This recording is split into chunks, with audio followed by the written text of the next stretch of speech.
میں اب بات کریں گے پاکستان کی آئی ٹی انڈسٹری میں ہونے والی ترقی کے حوالے سے، جیسے کہ ہماری 3 بلین کی ایکسپورٹ اور پھر گوگل کروم باکس کی لوکل مینوفیکچرنگ، پھر اے آئی اور ممکنہ خطرات پر بات کریں گے اور ہم جانیں گے کہ اس ترقی کے ساتھ ساتھ جو موجودہ چیلنجز ہیں ان کے ساتھ کس طرح سے نمٹا جا سکتا ہے اور اس مواقع سے سب کو فائدہ کس طرح پہنچ سکتا ہے اور کون سے ایسے لوپ ہولز ہیں، خلا ہے جس کو ہم پر کر سکتے ہیں۔ ایگزیکٹلی، اور اسی پر بات کرنے کے لیے ہمیں ان اسٹوڈیو جوائن کیا ہے اظہر ضیاء الرحمان صاحب نے۔ آپ ٹیکنالوجی ایکسپرٹ بھی ہیں، thank you so much for joining اس۔ سب سے پہلے جس طرح حسنین نے کہا نا، جب ہم ترقی کی طرف بڑھتے ہیں، ٹیکنالوجی جب 1 by 1 انکریز ہوتی ہے تو اس میں بہت سے جو ہیں ہمیں فائدے بھی ہوتے ہیں اور نقصانات بھی ہوتے ہیں۔ نقصانات کون سے ہیں؟ جو بھی ٹیکنالوجی نئی آتی ہے اس میں رسکس ہوتے ہیں۔ ایگزیکٹلی، ہر ٹیکنالوجی جو ہے کچھ رسک کو میٹیگیٹ کرتی ہے اور کچھ رسک نئے پیدا کرتی ہے۔ اب چیلنج یہ ہوتا ہے کہ ان نئے رسکس کو تلاش کیا جائے اور ان کی میٹیگیشن کے طریقے ڈھونڈے جائیں۔ مثلا اس وقت جو لیٹسٹ ٹیکنالوجی آ رہی ہے وہ اے آئی ہے۔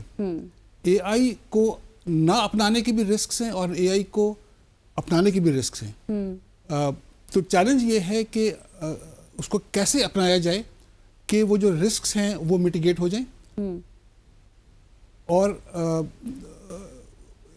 اس سلسلے میں ہم لوگ یہ کام کر رہے ہیں کہ ہم لوگ دیکھ رہے ہیں کہ ایتھکس کیا ہیں اے آئی کی، کیونکہ اے آئی میں ایتھکس کا بہت مسئلہ ہے، بہت فقدان ہے۔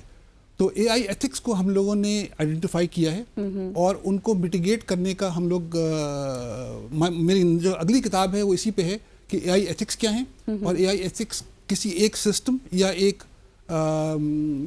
ادارے کہ اے آئی ایتھکس کا لیول میجر کیسے کیا جائے اور ان کو میٹیگیٹ کیسے کیا جائے۔ سر، یہ آپ کی بک بھی میں دیکھ رہا ہوں، گورننس آف ٹیکنالوجیز، اور یہ میرے خیال یو کے میں شائع ہوئی، یو کے میں شائع ہوئی ہے اور ماشاءاللہ سے ہمارے پاکستانی آتھر ہیں۔ یہ آپ کی بک بھی ہے۔ سر، گورننس آف ٹیکنالوجیز کی پاکستان میں بھی بہت زیادہ ضرورت ہے، لیکن ہم گورننس میں جانے کے بجائے کبھی نیٹ بند کر دیتے ہیں، کبھی وی پی این لگانا پڑتا ہے۔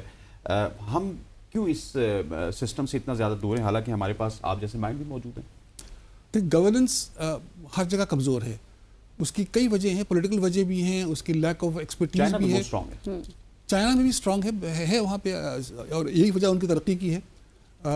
اب جن ملکوں کو دیکھیں جہاں پہ گورننس اسٹرانگ ہے، انہوں نے ترقی زیادہ کی ہے۔ اب ملیشیا کو دیکھیں، اتنے دنوں سے وہ لوگ ایک ہی لیڈرشپ ہے، کنٹینیوٹی کی وجہ سے ان کی گورننس اسٹرانگ ہے اور ان کی ترقی کی ہے۔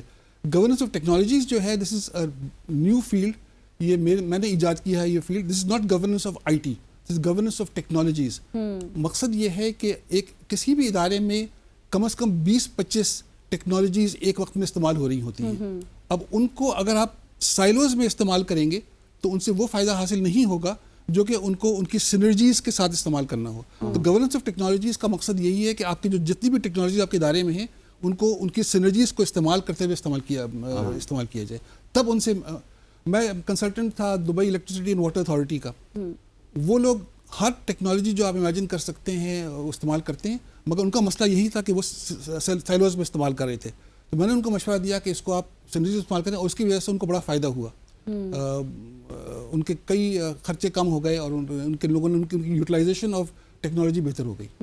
اچھا اظہر صاحب، جس طرح اس سے پہلے آپ بات کر رہے تھے کہ آپ کی ایک اور کتاب آنے والی ہے ایتھکس کے اوپر، جو اے آئی کے ایتھکس ہیں، آپ کیا سمجھتے ہیں اب اے آئی کا جس طرح سے ہم دیکھتے ہیں بڑھتا ہوا رجحان تو ہے، ہر فیلڈ میں اے آئی کو استعمال کیا جا رہا ہے، اور پھر آپ نے یہ بات بھی کی کہ رسک بھی ہوتے ہیں بہت زیادہ، شاید اس میں سب سے بڑا رسک ہمارا سیکیورٹی کا بھی ہوگا بہت زیادہ۔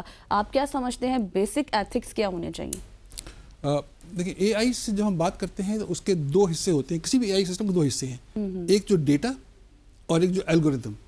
دونوں میں رسک ہے کہ آپ کس ڈیٹا پہ بیس کر کے اپنے ڈیسیجن لے رہے ہیں، وہ ڈیٹا جو ہے وہ کس نے جمع کیا ہے اور کن پیرامیٹرز پہ جمع کیا ہے۔ مثلا اگر آپ انسان کو پہچان رہے ہیں تو وہ ڈیٹا صرف کالوں کے بارے میں ہے یا صرف گوروں کے بارے میں ہے، یا صرف افریقہ کے لوگوں کے بارے میں، یا صرف ملیشیا کے لوگوں کے بارے میں، یا صرف چائنیز کے بارے میں۔ تو جس طرح کا ڈیٹا ہوگا اسی طرح کا وہ کام کرے گا۔ تو جو ایتھکس ہیں وہ یہ ہے کہ ڈیٹا جو ہو وہ یونیفارم ہو، اس میں کوئی بائس نہ ہو۔